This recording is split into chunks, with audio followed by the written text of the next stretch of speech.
मेरे सबसे अच्छे दोस्त ने मुझे म्यांमार बॉर्डर बुलाकर धोखा दे दिया, लेकिन वहां पहुंचकर मुझे पता चला कि वहां की बॉस मेरी ही गर्लफ्रेंड थी। शुरुआत में उसने मेरी हर बात मानी, लेकिन आखिर में मुझे कुत्ते की तरह लोहे के पिंजरे में बंद कर दिया गया। मैंने भागने की हर कोशिश की, लेकिन आखिर में भागने में फेल हो गया और मुझे टॉर्चर करके मार डाला गया। लेकिन जब मैंने दोबारा आंखें खोली तो मैं उस दिन वापस आ चुका था जिस दिन पहली बार इस पार्क में आया था। हम कंपनी पहुंच चुके हैं, अब बस खूब पैसा कमाना है। मैंने ऊपर देखा, वही ऊंची दीवारें, वही पार्क और सामने वही जाना पहचाना इंसान। सब कुछ पहले जैसा ही था। धीरे धीरे खुलते उस गेट को देखकर मैं अपने अंदर भागने की इच्छा को बड़ी मुश्किल से दबा रहा था। पिछली जिंदगी में भी इसी वक्त मुझे एहसास हुआ था कि जाओ बुजू ने मुझे धोखा दिया है। गेट खुलते ही मैं पूरी ताकत से बाहर भागा था, लेकिन आखिर में पकड़ा गया। उसने वहीं मुझे कई थप्पड़ मारे और लोगों से मुझे वाटर जेल में फेंकवा दिया। मैंने वहां 3 दिन और 3 रातें बिताई और जब मैं पूरी तरह टूट चुका था तभी मेरे कानों में एक साफ इलेक्ट्रॉनिक आवाज गूंजी, होस्ट डरिए मत, सिस्टम हमेशा आपके साथ रहेगा। होस्ट कृपया अपना वेलकम गिफ्ट रिसीव कीजिए। मैं गिफ्ट रिसीव करने ही वाला था कि जाओ बुजू ने अचानक मेरे कंधे को पकड़ लिया। जल्दी चल, इतना सुस्त मत बन, मैं तुझे बता रहा हूँ। कंपनी में आने के बाद बॉस जो बोले वही करना। उस वक्त मैं उससे भिड़ने की हिम्मत नहीं कर पाया, इसलिए सिर्फ मासूम बनने का नाटक करते हुए सिर हिला दिया। जब जाओ बुजू लगातार कंपनी के बारे में बोले जा रहा था, मैं बाहर से ध्यान से सुनने का नाटक कर रहा था, लेकिन मन ही मन बोला, गिफ्ट रिसीव करो, रिवॉर्ड। होस्ट को दुनिया भर के सोशल ऑर्गेनाइजेशन मेंबर्स की कॉन्टैक्ट बुक मिली, रिवॉर्ड। होस्ट को दुनिया की 7000 से ज्यादा लैंग्वेजेस का मास्टरी स्किल मिला, रिवॉर्ड। होस्ट को सुपर स्ट्रॉन्ग बॉडी और अल्टीमेट फाइटिंग स्किल्स मिले, रिवॉर्ड। होस्ट को सुपर इनविंसिबल कॉन्सेंट्रेटेड डीबीवी की एक बॉटल मिली। इतने शानदार रिवॉर्ड्स देकर होस्ट खुश है ना? खुश किस बात का? पैसे कहाँ हैं? तुम तो गॉड लेवल रिच सिस्टम होने वाले थे, फिर पैसा कहाँ है? इस वक्त मुझे सिर्फ पैसे चाहिए थे, क्योंकि इस नरक जैसी जगह में सिर्फ ऐसा ही जान बचा सकता था। लेकिन सिस्टम बोला, मैं गॉड लेवल रिच सिस्टम जरूर हूँ,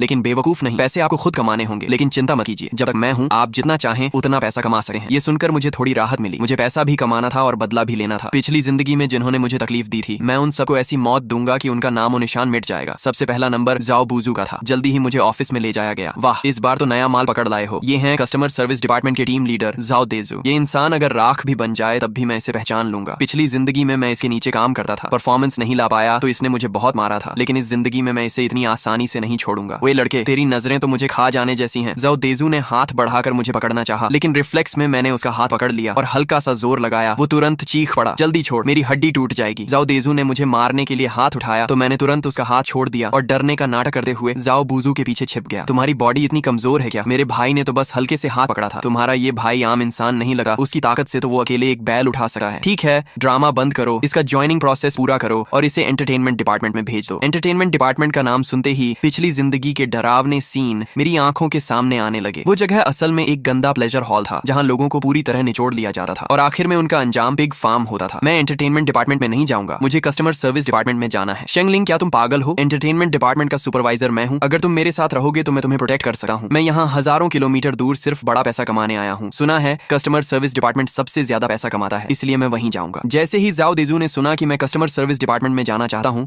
वो तुरंत मुझे लेकर ज्वाइनिंग कराने लगा और लगातार मेरी तारीफ करता रहा कि मेरी सोच बड़ी है और मेरा विजन बहुत बड़ा है। लेकिन उसके दिमाग में क्या चल रहा था मैं अच्छी तरह जानता था। ज्वाइनिंग करते वक्त मुझसे जबरदस्ती स्लेव कॉन्ट्रैक्ट साइन करवाया गया। मेरा फोन, आईडी कार्ड और पासपोर्ट सब छीन लिया गया और बेंग खड़ा जाओ देजू मुझे देकर ताने मारने लगा। बाद में रोते हुए मेरे पास मदद मांगने मत आना, इतना कहकर वो मुड़कर चला गया। जैसे ही मुझे प्रोटेक्ट करने वाला कोई नहीं रहा, जाओ देजू फिर से अकड़ में आ गया। घुटनों पर बैठ और मेरे जूते चाट, फिर मैं तेरी बदतमीजी माफ करूंगा। बकवास बंद करो, जल्दी मुझे एक कंप्यूटर दो, मुझे पैसा कमाना शुरू करना है। मैं इसलिए इतना जल्दी कर रहा था क्योंकि सिस्टम ने इमरजेंसी नोटिफिकेशन दिया था कि 10 बिलियन वैल्यू का एक बड़ा डील डिटेक्ट हुआ है। कमाल है, तूने मेरी बात काटने की हिम्मत कैसे की? इस महीने हमारे ग्रुप का टारगेट पूरा हुआ या नहीं? सिर्फ 1 हफ्ता बचा है, अगर टारगेट पूरा नहीं हुआ तो सजा मिलेगी। जाओदेजू के चेहरे पर शौक साफ दिख रहा था। उसे देखकर मुझे समझ आ गया कि उसका टारगेट अभी तक पूरा नहीं हुआ है। मेरे पास तुम्हारे साथ टाइम वेस्ट करने का वक्त नहीं है, जल्दी करो, मुझे पैसा कमाना है, अभी इसी वक्त काम शुरू करना है। मुझे इतना उत्साहित देकर जाओ देजू ने मुझे परेशान करना बंद कर दिया और मुझे ऑफिस की तरफ ले गया। ऑफिस के अंदर हर कोई पूरी मेहनत से काम कर रहा था। उनके पैर तक वर्क स्टेशन से जंजीरों में बंधे हुए थे। मैं अपनी सीट पर जाकर बैठ गया और सिस्टम स्क्रीन पर दिख रहे फोन नंबर को देखने लगा। सिस्टम बोला, होस्ट ये जापान के यामागुची ग्रुप के बॉस का नंबर है, उसे तुरंत हथियारों की एक बड़ी खेप चाहिए। आप बस कॉल कीजिए और मेरे बताए अनुसार बात कीजिए, आपको ये 10 बिलियन मिल जाएंगे। मैंने गहरी सांस ली और नंबर डायल किया। जल्दी ही कॉल कनेक्ट हो गई। फोन के दूसरी तरफ एक मिडिल एज आदमी की आवाज आई। अगले ही पल सिस्टम स्क्रीन पर प्रॉम्प्ट आया और मैंने तुरंत फ्लुएंट जापानीज में उससे बात करना शुरू कर दिया। आसपास के लोग शॉक होकर मुझे देखने लगे। जाओ देजू गुस्से में मेरी तरफ बढ़ा, ये क्या कर रहा है तू? लेकिन वो मेरी बात सुनकर वहीं जम गया। इसके बाद मैं फिर फोन पर बात करने लगा। सब कुछ स्मूथ रहा। मेरी और उस बॉस की काफी अच्छी बातचीत हुई और मैंने उसे बैंक अकाउंट नंबर दे दिया। अगले ही पल मेरी स्क्रीन पर दिखा कि उस कार्ड में 10 बिलियन येन ट्रांसफर हो चुके हैं। जाओ देजू स्क्रीन को घूरते हुए एक्साइटमेंट में अपना मुंह पकड़कर खड़ा रह गया। जैसे ही मैंने कॉल काटी वो खुद को रोक नहीं पाया। 10 बिलियन, ये नया लड़का 10 बिलियन कमा लाया। पूरा ऑफिस शॉक में था। जाओ देजू खुशी से नाचने लगा जैसे पैसा उसके पॉकेट में आने वाला हो। ये खबर जल्दी ही पीछे बैठे असली बॉस तक पहुंच गई और आधे घंटे के अंदर वो कस्टमर सर्विस डिपार्टमेंट में आ गया। जैसे ही मैंने उस हिडन बॉस को देखा मेरी आंखें सिकुड़ गईं। वो वही इंसान था जिस पर मैंने सबसे ज्यादा भरोसा किया था। जब वो मेरे सामने आई तो मेरा दिल जोर से धड़क उठा। लिन नियन शू के खूबसूरत चेहरे पर एक प्रोफेशनल स्माइल थी। वो मुझे ऐसे देख रही थी जैसे मैं कोई अजनबी हूँ। सुना है कोई नया आदमी आते ही 10 बिलियन येन का डील कर गया। जी लिन बॉस, बिल्कुल सही, यही है वो नया लड़का। नाम है शेंगलिन। पिछली जिंदगी में उसने मुझे बताया था कि उसका नाम सू शाओयू है। वो एक अनाथ लड़की है जिसका कोई सहारा नहीं। जब मैं सबसे बुरे हाल में था उसने मुझे जगह दी, काम दिया, अपनापन दिया। लेकिन अब पता चला कि उसका नाम तक नकली था। लिन नियन शुए मेरे सामने आकर ऊपर से मुझे देखने लगी। नए आदमी, तुम में टैलेंट है, अच्छे से काम करो, पार्क तुम्हारे साथ बुरा नहीं करेगा। वो मुड़कर जाने लगी। तभी मैंने अचानक कहा, लिन बॉस, मैं पहले एक लड़की को जानता था, वो बिल्कुल आपकी तरह दिखती थी। उसने अपना नाम सू शाओयू बताया था। लिन नियन शू के कदम रुक गए। हवा जैसे जम गई हो। वो धीरे धीरे मुड़ी और उसकी आंखों में एक ऐसा इमोशन था जिसे मैं समझ नहीं पाया। वो धीरे से बोली, दुनिया में एक जैसे दिखने वाले बहुत लोग होते हैं, अच्छे से काम करो और ज्यादा मत सोचो। वो चली गई, लेकिन मुझे पता था कि मेरी बात उसके दिल में एक बीज बो चुकी है। पिछली जिंदगी में उसने मुझे कुत्ते की तरह इस्तेमाल किया था, लेकिन इस जिंदगी में मैं उसे वही दर्द महसूस करवाऊंगा जब सबसे भरोसेमंद इंसान धोखा देता है। टिंग, सिस्टम नोटिफिकेशन आया। होस्ट की इमोशनल स्टेट में बदलाव डिटेक्ट हुआ है। फ्रेंडली रिमाइंडर, आपका डीडीसी अभी भी बैग में रखा है। क्या तुम्हारा सिस्टम थोड़ा परवर्ट नहीं है? Thanks for the compliment. मुझे 8 लोगों वाले डॉर्मेटरी रूम में भेज दिया गया। ऊपर नीचे वाले बेड अंधेरा और गीला कमरा, दीवारों पर फफूंदी लगी हुई थी। रूम में रहने वाले बाकी 5 लोग मुझे अजीब नजरों से देखने लगे। नया लड़का, सुना है आज तूने 10 बिलियन का डील किया? झूठ बोल रहा होगा, इसे इग्नोर करो। नए लोग हमेशा बड़ी बड़ी बातें करते हैं, कुछ दिनों बाद खुद रोएगा। मैंने कुछ नहीं कहा और अपने बेड पर चढ़ गया। जैसे ही लेटा, सिस्टम ने फिर नोटिफिकेशन दिया। वो 3 लोग, नीचे वाले 2 और सामने वाला एक होस्ट को सलाह दी जाती है कि फोन बुक फंक्शन इस्तेमाल करके म्यांमार मिलिट्री को इस पार की शिकायत करें और मौके का फायदा उठाकर भाग जाएं। नहीं, अभी भागना उनके लिए बहुत आसान होगा। मैं पूरे पार को खत्म करूंगा और जिन्होंने मुझे दर्द दिया है उन्हें इसकी कीमत चुकानी पड़ेगी। मैंने आंखें बंद की और पिछली जिंदगी की यादें फ्लड की तरह लौट आईं। वाटर जेल में दम घुटने का दर्द, इलेक्ट्रिक शॉक की जलन और बिग फार्म में सुअरों के साथ फेंके जाने की बेइज्जती। इस जिंदगी में मैं उनसे हर दर्द का कई गुना बदला लूंगा। हेलो, क्या ये Myanmar human trafficking control office है? मैं एक पार की शिकायत करना चाहता हूँ। अगली सुबह जैसे ही मैं वर्क स्टेशन पर पहुंचा, जाओ देजू खुशामद भरी स्माइल के साथ मेरे पास आया। लिन भाई, पानी पीजिए। आज अगर कोई बड़ा डील हो तो अपने भाई को भी साथ ले लेना। जाओ टीम लीडर, कल तो आप मुझे जूते चाटने बोल रहे थे ना? मेरी जुबान खराब थी, मैं अंधा था। लाइन भाई, आप बड़े दिल वाले इंसान हैं। उसकी ये शक्ल देखकर मुझे सिर्फ घिन आ रही थी। पिछली जिंदगी में यही आदमी मुझे मारता था, गालियां देता था और बचा हुआ खाना खाने पर मजबूर करता था, लेकिन अब वही कुत्ते की तरह दुम हिला रहा था। ठीक है, मुझे कंप्यूटर दो, मुझे काम करना है। मैंने सिस्टम खोला तो नया मिशन सामने आया, नया डील आया है। कुछ लोगों को हथियारों की खेप चाहिए, वैल्यू 200 मिलियन है और मेन कॉन्टैक्ट का नाम डॉन कीहोटे है। ये नाम इतना जाना पहचाना क्यों लग रहा है? जान पहचान छोड़ो, बस कॉल करो। मैंने गहरी सांस ली और नंबर डायल किया। इस बार मैंने फ्लुएंट इंग्लिश में बात की और आसपास के लोग फिर से शॉक में पड़ गए। ये आखिर कौन सा मॉन्स्टर है?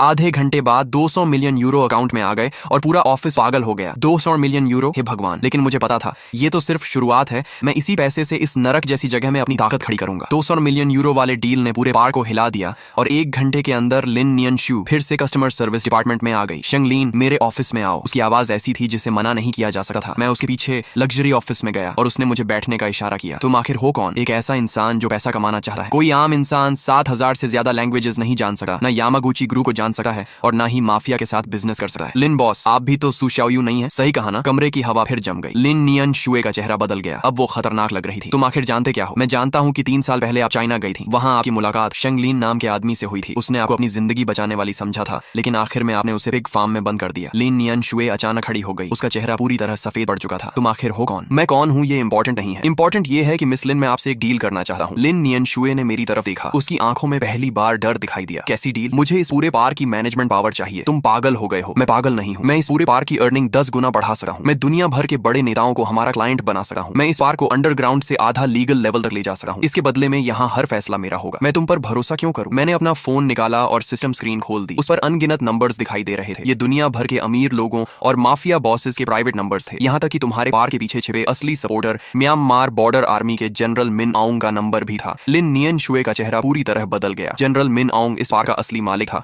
और उसका नंबर बहुत कम लोगों को पता था। तुम्हारे पास ये नंबर कैसे है? मिस लिन, आपको सिर्फ इतना जवाब देना है, हाँ या ना। लिन नियन शुए काफी देर तक चुप रही, फिर धीरे से बोली। मैं मुड़ा और वहां से बाहर चला गया। उसे अकेले कुर्सी पर बैठे छोड़कर ऑफिस से बाहर निकलते ही सिस्टम ने नोटिफिकेशन दिया, होस्ट कमाल हो लेकिन सावधान रहना। लिन नियन शुए इतनी आसान और सीधी इंसान नहीं है। रात को मैं बेड पर लेटा हुआ आज की सारी बातें सोच रहा था। लिन नियन शुए के रिएक्शन से साफ था कि अब उसे मेरी आइडेंटिटी पर शक होने लगा है। शेंगलिन, सो गए क्या? ये मेरे ऊपर वाले बेड पर सोने वाला कमजोर सा लड़का शाओ वंग था। पिछली जिंदगी में उसे भी टॉर्चर करके मार दिया गया था। क्या हुआ? तुम सावधान रहना। आज कुछ लोग तुम्हारे बारे में पूछताछ कर रहे थे। कौन लोग? सिक्योरिटी डिपार्टमेंट वाले। वो कह रहे थे कि तुम बहुत ज्यादा अटेंशन ले रहे हो, इसलिए तुम्हें सबक सिखाना चाहते हैं। सिक्योरिटी डिपार्टमेंट इस पूरे पार की सबसे खतरनाक जगह थी। वो ना मानने वाले एम्प्लॉइज को पनिश करते थे और उनके तरीके बेहद क्रूअल थे। पिछली जिंदगी में सिक्योरिटी हेड लीहू ने खुद मुझे भी केज में फेंका था। इस जिंदगी में वो इतनी जल्दी बेचैन हो गया। थैंक्स शाओवांग, मुझे समझ आ गया। शेंगलिन, क्या तुम मुझे भी यहाँ से बाहर ले जा सकते हो? मैं यहाँ नहीं रहना चाहता, मुझे घर जाना है। उसकी आंखों में वही डर और उम्मीद थी जो कभी मेरी आंखों में थी। इंतजार करो, मैं तुम्हें यहाँ से बाहर निकालूंगा। लेकिन अभी नहीं, अभी सही समय नहीं आया। अगले दिन दोपहर में मैं खाना लेकर बैठा ही था कि 5 बड़े बॉडीगार्ड्स ने मुझे घेर लिया। उनका लीडर सिक्योरिटी मिनिस्टर ली हू था, जिसका चेहरा खतरनाक और आंखें बेहद डरावनी थी। तुम ही शेंगलिन हो, सुना है तुम बहुत एटीट्यूड दिखा रहे हो। अभी कुछ दिन हुए हैं और तुम मेरे सिर पर चढ़ने लगे हो। पूरा कैफेटेरिया अचानक शांत हो गया। सब लोग हमारी तरफ देखने लगे। झाओ देंजू दूर खड़ा तमाशा देख रहा था और उसके चेहरे पर खुशी साफ दिखाई दे रही थी। मिनिस्टर ली, अगर कुछ कहना है तो सीधे बोलो, मेरा खाना खाने का टाइम वेस्ट मत करो। साले, तुझे बहुत घमंड हो गया है क्या? उसने मेरा कॉलर पकड़ने के लिए हाथ बढ़ाया, लेकिन मैंने उसका रिस्ट पकड़ लिया और हल्का सा दबाव डाला। छोड़ो मिनिस्टर ली, आपकी बॉडी तो इतनी स्ट्रांग भी नहीं है। ली हू दर्द से पसीना पसीना हो गया। उसके आदमी आगे बढ़े, लेकिन मेरी आंखों को देखकर रुक गए। जाकर अपने मालिक से कहना कि 3 दिन तक मुझे परेशान न करे। 3 दिन बाद हिसाब करने के लिए बहुत समय मिलेगा। ली हू अपना रिस्ट पकड़कर शर्मिंदा हालत में वहां से चला गया। पूरा कैफेटेरिया फुसफुसाने लगा। ये आदमी कौन है? ली हू तक को मार दिया क्या? इसे अपनी जान की परवाह नहीं? मैं वापस अपने वर्क स्टेशन पर आया तो झाओ देजू मेरे पीछे आ गया। शेंगलिन, क्या तुम पागल हो गए हो? तुमने ली हू को भी नाराज कर दिया। झाओ भाई, अभी तो आप बड़ा मजा ले रहे थे ना। मैं तुम्हारी चिंता कर रहा था, तुम्हें मैं यहाँ लाया हूँ। अगर तुम्हारे साथ कुछ हुआ तो मैं भी नहीं बचूंगा। तो आपकी चिंता के लिए धन्यवाद झाओ भाई। लिटिल चैन, इतना ओवर कॉन्फिडेंट मत बनो। तुम चाहे कितना भी पैसा कमा लो, अगर तुम्हारे पास सपोर्ट नहीं होगा तो एक दिन सब खत्म हो जाएगा। मैं उसकी तरफ देखता रहा। पिछली जिंदगी में उसी ने मुझे इस पार्क में लाकर फंसाया था और मेरी पिटाई और टॉर्चर होते हुए देखता रहा था, लेकिन अब वो खुद को अच्छा इंसान दिखा रहा था। झाओ भाई, आप जानते हैं मुझे सबसे ज्यादा किस तरह के लोग पसंद नहीं है? कैसे लोग? फेक लोग। झाओ देजू चुप हो गया और मैं वापस काम करने लगा। तभी सिस्टम ने नोटिफिकेशन दिया, होस्ट लिन नियन शुए की तरफ से मूवमेंट शुरू हो चुकी है। उसने आज रात 8 बजे आपको अपने ऑफिस में बुलाया है। आखिरकार वो समय आ ही गया। रात 8 बजे मैं समय पर लिन नियन शुए के ऑफिस पहुंचा। वहां उसके अलावा एक मिडिल एज्ड आदमी भी बैठा था। पार्क का असली सेकंड इन कमांड रणनीतिकार ओल्ड छियन। मिस्टर शेंग बैठिए। थैंक्स। आपकी कंडीशन के बारे में मिस लिन ने हमें बताया है। सच कहूं तो आपकी बातें बहुत ज्यादा एरोगेंट लगती हैं, लेकिन मेरे पास ऐसा कॉन्फिडेंस रखने की ताकत है, ये बात सही है। लेकिन हमारे मन में एक सवाल है, तुम्हें इस पार्क की मैनेजमेंट पावर ही क्यों चाहिए? तुम्हारी एबिलिटी के साथ तो तुम खुद भी एम्पायर खड़ा कर सकते हो। क्योंकि मैं इस जगह से नफरत करता हूँ। ओल्ड छियन और लिन नियन शुए ने एक दूसरे को देखा। मैं इस इंसानों को निगलने वाली जगह से नफरत करता हूँ। यहाँ के हर इंसान से नफरत करता हूँ। मैं इसे बदलना चाहता हूँ। बदलना? कैसे बदलना? इस पार्क को बड़ा बनाकर, इसे लीगल कंपनी बनाकर, पूरी तरह क्लीन बिजनेस में बदलकर। उस समय तुम्हें डर में जीने की जरूरत नहीं होगी। एम्प्लॉइज को बंद करके टॉर्चर नहीं किया जाएगा और हर इंसान सम्मान से जी सकेगा। ओल्ड छियन काफी देर तक चुप रहा। क्या तुम्हें पता है जनरल मिंग आओ को सबसे ज्यादा क्या चाहिए? पैसा। अगर उसे ज्यादा पैसा मिले तो हर चीज पर बात हो सकती है। तुम मेरी सोच से भी ज्यादा इंटेलिजेंट हो। 3 दिन बाद जनरल मिंग आओ तुमसे मिलना चाहता। दिन बाद मुझे पार्क के सबसे अंदर बने कॉन्फ्रेंस रूम में ले जाया गया। जनरल मिंग आओ मुख्य सीट पर बैठा था और उसके पीछे 4 हेविली आर्म्ड गार्ड्स खड़े थे। तो तुम ही हो? जनरल को प्रणाम। सुना है तुम मेरा पार्क संभालना चाहते हो। संभालना नहीं, कोऑपरेशन करना चाहता हूँ। क्या फर्क है? संभालना मतलब आपका बिजनेस छीनना, कोऑपरेशन मतलब आपको पहले से ज्यादा अमीर बनाना। सुनाओ। मैंने सिस्टम प्रोजेक्शन खोला और स्क्रीन पर डिटेल्ड बिजनेस प्लान दिखने लगा। पहला स्टेप, पार्क को सिर्फ स्कैम बिजनेस से निकालकर मल्टी बिजनेस मॉडल बनाना, जिसमें cross border e commerce, online games और लाइव स्ट्रीम सेलिंग शामिल होगी। दूसरा स्टेप, ओवरसीज ब्रांचेस बनाकर बिजनेस को साउथ ईस्ट एशिया तक फैलाना। तीसरा स्टेप, सब कुछ लीगल बनाकर होल्डिंग कंपनी एस्टेब्लिश करना और प्रॉपर इन्वेस्टमेंट लाना। इससे अभी से ज्यादा कमाई होगी। अभी साल का कितना प्रॉफिट है? 3 अरब। 3 साल बाद मैं इसे 30 अरब तक पहुंचा दूंगा। कमरे में सन्नाटा छा गया। मिंग आओ काफी देर तक मुझे घूरता रहा। अगर तुमने मुझे धोखा दिया तो? जनरल, मेरी जान आपके हाथ में है। मैं आपको धोखा देने की हिम्मत करूंगा? मीटिंग रूम से बाहर निकलते ही मैंने गहरी सांस ली। सिस्टम ने प्रॉम्प्ट दिया, होस्ट कमाल हो। मिंग आओ मान गया। ये तो बस शुरुआत है। लेकिन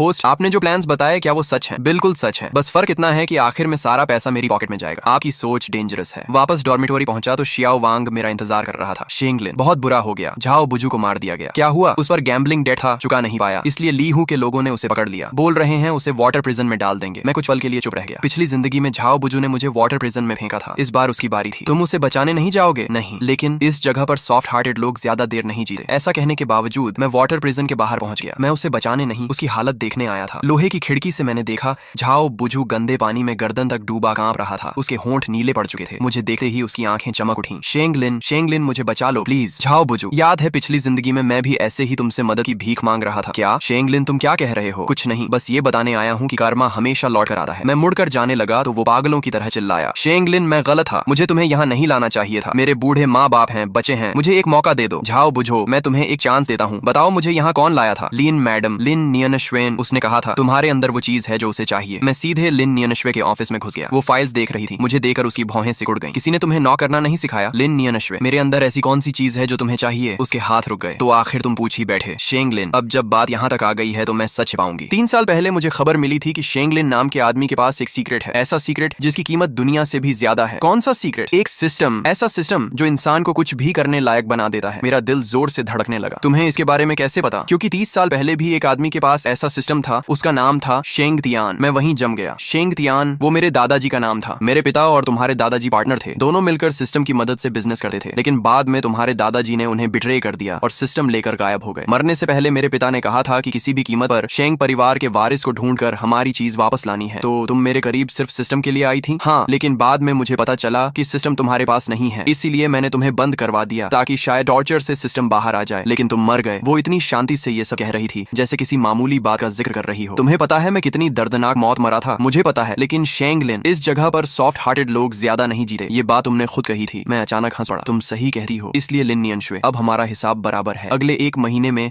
मैंने पार्क में बड़े बदलाव शुरू कर दिए। प्लान के मुताबिक पार्क का नाम बदलकर Myanmar cross border e commerce industrial park कर दिया गया। ऊपर से सब लीगल बिजनेस दिखता था, लेकिन अंदर अभी भी ग्रे बिजनेस चलता था, बस उसका हिस्सा बहुत कम कर दिया गया था। पोस्ट इस महीने की रिपोर्ट, लीगल बिजनेस से 50 मिलियन प्रॉफिट, ग्रे बिजनेस से 200 मिलियन, टोटल 250 मिलियन। मिंगाओ बहुत खुश है। शियाओ वांग और बाकी लोग, शियाओ वांग को लीगल बिजनेस ग्रुप में शिफ्ट कर दिया गया है। अब वो कस्टमर सर्विस सुपरवाइजर है, मंथली सैलरी 20,000। बाकी जिन लोगों को आपने प्रोटेक्ट किया था उन्हें भी सेफ जॉब्स दे दी गई हैं। मैं खिड़की के बाहर देखने लगा। पार्क की ऊंची दीवारें अभी भी थीं, लेकिन कम से कम अब अंदर के लोगों को मार खाने, बंद होने या बेचे जाने का डर नहीं था। होस्ट अब आगे क्या? लिन नियनशुए पर नजर रखो, वो अभी शांत है, रोज ऑफिस वर्क संभाल रही है, कोई एबनॉर्मल एक्टिविटी नहीं, लेकिन सिस्टम ने डिटेक्ट किया है कि वो सीक्रेटली मिंग आओ से कांटेक्ट में है। मुझे पता है वो क्या चाहती है। वो चाहती है कि मैं पार्क को बड़ा कर दूं और फिर मुझे रास्ते से हटाकर सब खुद ले ले। मैं सीधे उसके ऑफिस में गया। लिन नियनशुए, तुम्हारे और मिंग आओ के बीच क्या चल रहा है? मुझे सब पता है। तुम चाहती हो कि मैं पार्क को बड़ा करूं और फिर तुम दोनों मिलकर मुझे बाहर निकाल दो, सही? शेंग लिन, तुम सच में बहुत ज्यादा स्मार्ट हो, इतना स्मार्ट की डर लगता है। मैं तुम्हें ब्लेम नहीं करता, अगर मैं तुम्हारी जगह होता तो शायद यही करता। तो आज यहाँ क्यों आए हो? मुझे मारने? मारना वो तो बहुत आसान पनिशमेंट होगी। मैं चाहता हूँ कि तुम अपनी आंखों से देखो कि जो चीजें तुम्हारी होनी चाहिए थी वो एक एक करके मैं कैसे छीनता हूँ। लिन नियनशुए का चेहरा बदल गया। आज से तुम इस पार्क की इंचार्ज नहीं हो। मैं मिंग आओ से कहूंगा कि तुमने पार्क का पैसा गबन किया है और इन्वेस्टिगेशन तक तुम्हें सस्पेंड किया जाता है। वो तुम्हारी बात मानेगा? हाँ, क्योंकि मैंने उसे ऐसे सबूत दिए हैं जिन्हें वो इग्नोर नहीं कर सकता। मिंग आओ अकाउंट बुक्स देख रहा था और उसका चेहरा गुस्से से भरा था। लिन नियनशुए, इन अकाउंट्स के बारे में क्या कहना है? जनरल, ये फेक हैं, ये सब फॉर्ज्ड है। सच या झूठ इन्वेस्टिगेशन में पता चल जाएगा। गार्ड्स, इसे ले जाओ और पूरी जांच करो। लिन नियनशुए को घसीट कर ले जाया जा रहा था, लेकिन उसकी नजरें अब भी मुझ पर टिकी थीं। तुम इसका पछतावा करोगे। मुझे सबसे ज्यादा पछतावा पिछली जिंदगी में तुम पर भरोसा करने का है। लिन नियनशुए को उसी वाटर प्रिजन में बंद कर दिया गया जहां उसने न जाने कितने लोगों को डाला था। मैं बाहर खड़ा उसकी हालत देख रहा था। देख लिया? हाँ, देख लिया। लिन नियनशुए, पता है मुझे तुम्हारा शुक्रिया अदा करना चाहिए। किस लिए? इसलिए कि तुमने मुझे सिखाया कि इस दुनिया में इंसान सिर्फ खुद पर भरोसा कर सकता है। लिन नियनशुए को बंद हुए तीसरा दिन था जब ली हु अचानक लोगों के साथ मेरे ऑफिस में घुस आया। शेंग लिन, जनरल तुम्हें बुला रहा है। क्यों? जाकर पता चल जाएगा। उसके चेहरे को देखकर मुझे समझ आ गया कुछ गड़बड़ है। तभी सिस्टम ने वार्निंग दी। वार्निंग, टारगेट इमोशंस एबनॉर्मल हैं, 80% प्रोबेबिलिटी है कि वे आपके खिलाफ कदम उठाएंगे। क्या वो मुझे मारना चाहते हैं? लिन नियनशुए ने सब कबूल कर लिया है। उसने कहा है कि असली खतरा आप हैं। अगर आपको जिंदा छोड़ा गया तो एक दिन आप जरूर कंट्रोल ले लेंगे। चलो जल्दी। ली विभागाध्यक्ष, क्या तुम्हें पूरा यकीन है कि तुम मुझे वहां ले जाना चाहते हो? चुपचाप चल। मैं उठकर उसके पीछे चल पड़ा। कॉरिडोर से गुजरते वक्त मेरी नजर शियाओ वांग पर पड़ी। उसने हल्का सा सिर हिलाया। मीटिंग रूम में मिंग आओ मुख्य सीट पर बैठा था और चारों तरफ गार्ड्स खड़े थे। लिन नियनशुए भी वहीं थी और उसके चेहरे पर जीत की मुस्कान थी। शेंग लिन, किसी ने मुझसे कहा है कि तुम मेरी जगह लेना चाहते हो, तो आप क्या सोचते हैं? अगर मैं उसकी बात मानता तो तुम्हें यहाँ बुलाता नहीं, सीधे मरवा देता। आप काफी स्मार्ट हैं, इसीलिए मैं तुम्हें एक मौका दे रहा हूँ। अपनी लॉयल्टी साबित करो। कैसे? इसे मार दो। उसने उंगली लिन नियनशुए की तरफ कर दी। उसकी मुस्कान तुरंत गायब हो गई। जनरल, तुम दोनों में से सिर्फ एक ही जिंदा रहेगा। शेंग लिन, फैसला तुम करो। मैंने लिन नियनशुए की तरफ देखा। पहली बार उसकी आंखों में असली डर दिखाई दे रहा था। जनरल, अगर मैं इसे मार दूं तो क्या आप मुझ पर भरोसा करेंगे? करूंगा। ठीक है। मैं उसकी तरफ बढ़ने लगा। वो पीछे हटी गई। शेंग लिन, तुम मुझे नहीं मार सकते। मैं तुम्हारे दादाजी का सीक्रेट जानती हूँ। कौन सा सीक्रेट? तुम्हारे दादाजी ने मेरे पिता को बिट्रे नहीं किया था, बल्कि मेरे पिता उन्हें मारना चाहते थे, इसलिए वो सिस्टम लेकर भाग गए। वो सिस्टम शुरू से तुम्हारे परिवार का था। मैं कुछ पल के लिए जड़ हो गया। मरने से पहले मेरे पिता ने कहा था